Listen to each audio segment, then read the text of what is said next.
सभी मित्रों को रोहित कुमार पांडे का नमस्कार। मोटिवेशनल स्टोरी के इस सत्र में हम आप सभी का एक बार पुनः हार्दिक स्वागत एवं अभिनंदन करते हैं। परिस्थितियां हमें जीवन में बहुत कुछ सिखाती हैं।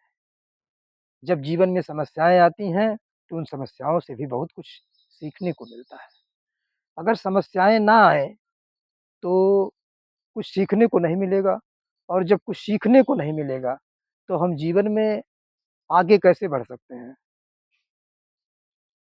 तो विपरीत परिस्थितियों का आना भी जीवन में ज़रूरी होता है, क्योंकि वो परिस्थितियाँ हमारा मार्गदर्शन करती हैं। एक सफल व्यक्ति थे, उनके पास एक व्यक्ति आया। उसने कहा कि आप जीवन में बहुत सफल हैं, आपकी सफलता का रहस्य क्या है? बहुत विनती करने लगा। तो उसने कहा कि जीवन में जो समस्याएँ, जो परिस्थितियाँ आती हैं, वही हमारी मित्र होती हैं, वही हमारा मार्गदर्शन करती हैं, बहुत कुछ सिखाती हैं। तो उसने एक उदाहरण दिया। उसने कहा कि मैं एक दिन एक पेड़ के नीचे बैठा हुआ था, और पेड़ के थोड़ी दूर पर एक पेड़ के पास ही मतलब एक तालाब था। उस तालाब के पास एक कुत्ता आया।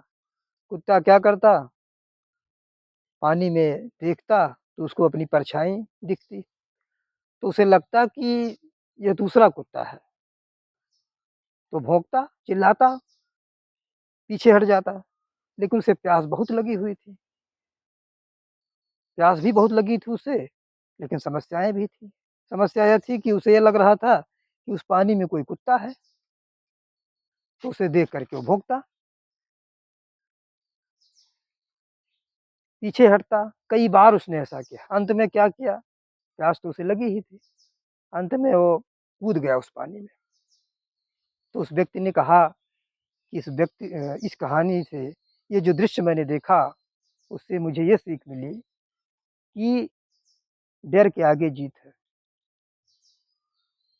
आप डरेंगे तो कोई कार्य नहीं होगा। डर लगता है, लेकिन डर के आगे ही जीत है।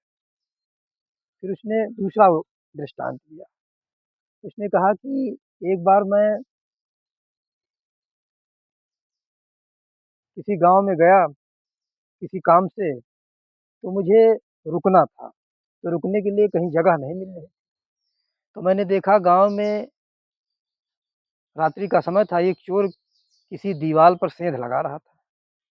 मैंने उससे पूछा कि कहीं रुकने की जगह मिल जाती तो अच्छा होता। उसने कहा इस गाँव में कहीं रुकने की जगह नहीं मिलेगी। भाई मैं चोर हूँ, मेरे पास रुक सकते हो अगर तुम्हें विश्वास हो। तो वो व्यक्ति कहा ठीक है, मैं तुम्हारे पास ही रुक जाऊँगा। तो वह उस चोर के पास रुक गया। चोर का काम था चोरी करना। चोर रोज़ चोरी करता, कुछ लाता, लेकिन चोर प्रसन्न रहता हर परिस्थिति में। कुछ मिलता तो भी मुस्कुराता, कुछ नहीं मिलता तभी तो भी मुस्कुराता। किसी दिन कुछ नहीं मिलता तो भी मुस्कुराते हुए ये कहता चलो कुछ नहीं मिला, अच्छी कोई बात नहीं, फिर अगले दिन मिलेगा। तो मतलब चाहे कुछ मिले या ना मिले, हर परिस्थिति में प्रसन्न रहता था। तो मुझे उस चोर से भी सीख ये मिली कि हमें हर परिस्थिति में प्रसन्न रहना चाहिए, कभी निराश नहीं होना चाहिए।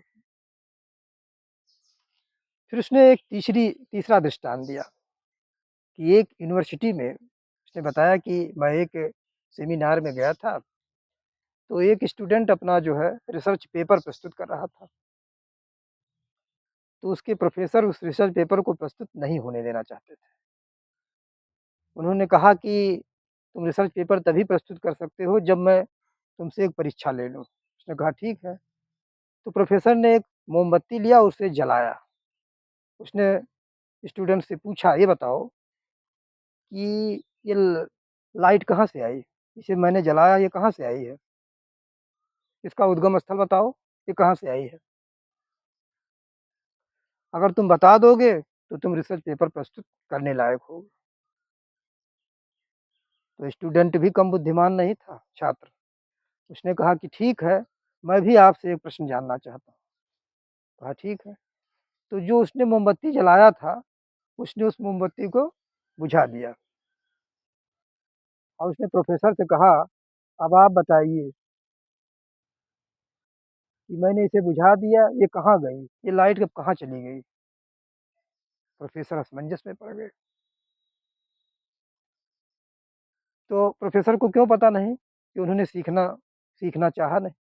तो जब हम किसी चीज़ को सीखना नहीं चाहेंगे, तो हमें पता कैसे मिलेगा? तो ऐसे ही जीवन में हर परिस्थितियाँ हमें सिखाती हैं। तो इन तीनों कहानियों से हमें बहुत कुछ सीखने को मिला। उम्मीद करता हूँ कि आप बहुत कुछ सीखे होंगे और आपको कहानी अच्छी लगी होगी। हमें सुनने के लिए आपका बहुत-बहुत धन्यवाद। ऐसे ही कहानियों को लेकर के मैं नित्य प्रति आपके समक्ष उपस्थित होता रहूँगा। बहुत-बहुत धन्य